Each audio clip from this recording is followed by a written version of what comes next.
राम सबको, कैसे हो आप लोग। आशा करती हूँ आप सब ठीक होंगे। तो कार्तिक महात्म का आज हम 29वां अध्याय का पाठ करेंगे।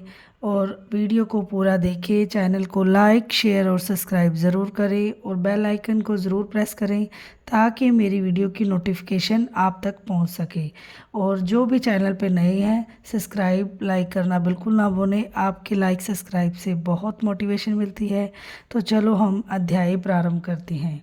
राजा पृथु ने कहा, हे नारद जी, आपसे कलह ने जिस प्रकार मुक्ति पाई यह सारी कथा हमको सुनाई है। मैंने भली प्रकार सुनी है। हे देव ऋषि, यह काम उन दो नदियों के प्रभाव से भी हुआ था।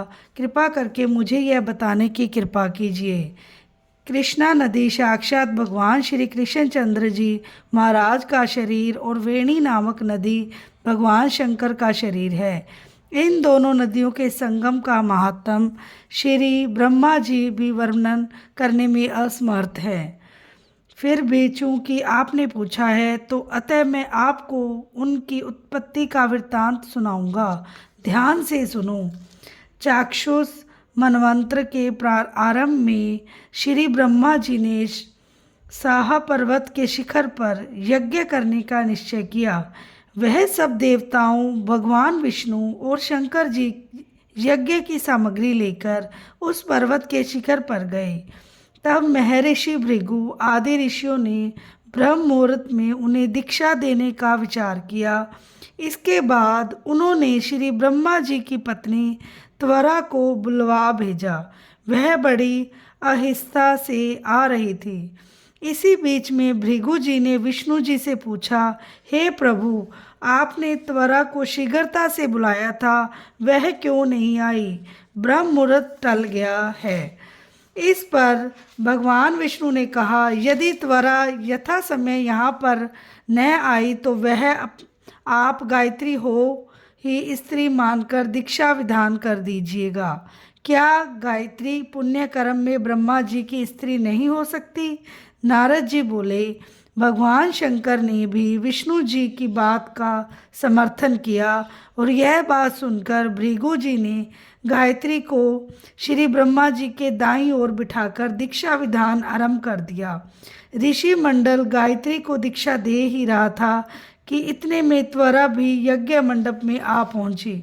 श्री ब्रह्मा जी के पास में गायत्री को देखकर ईर्ष्या से क्रोधित होकर त्वरा ने कहा, जहाँ अपूज्यों की पूजा होती है और पूज्यों की अप्रतिष्ठा होती है, वहाँ पर दुर्भिक्ष, मृत्यु तथा भय तीनों अश्वमेव हुआ करते हैं। यह गायत्री जी ब्रह्मा जी की दाईं ओर तथा मेरे स्थान पर बैठी है। यह अदृश्य बहने वाली नदी होगी। आप लोगों ने अविचार से इसे जो मेरे स्थान बिठाया है, अतः आप भी सबके सब जड़ रूप नदियाँ होंगे।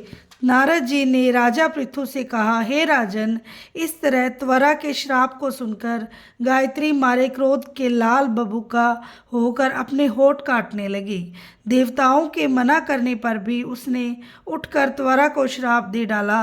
गायत्री ने कहा, ब्रह्मा जी जैसे तुम्हारे पति हैं वैसे ही मेरे भी पति हैं। तुमने व्यर्थ ही शाप दिया है, अतः तुम भी नदी हो जाओ। नारद जी ने कहा, सब तो देवताओं में भी खलबली सी मच गई।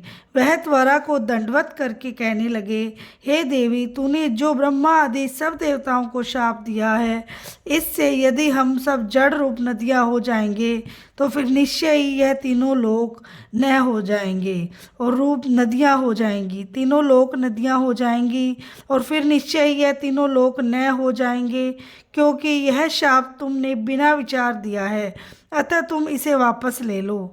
त्वरा ने कहा, हे देवतागण, आपने यज्ञ के आरंभ में श्री गणेश जी का पूजन नहीं किया है, इसलिए यह विघ्न उपस्थित हुआ है। मेरा यह श्राप कभी खाली नहीं जा सकता, इसलिए आप अपने अंगों से जड़ीभूत होकर अश्वमेघ नदियाँ बनोगे और हम दोनों सोते भी अपने अपने अंशों से पश्चिम में बहने वाली नदियाँ बनेंगी।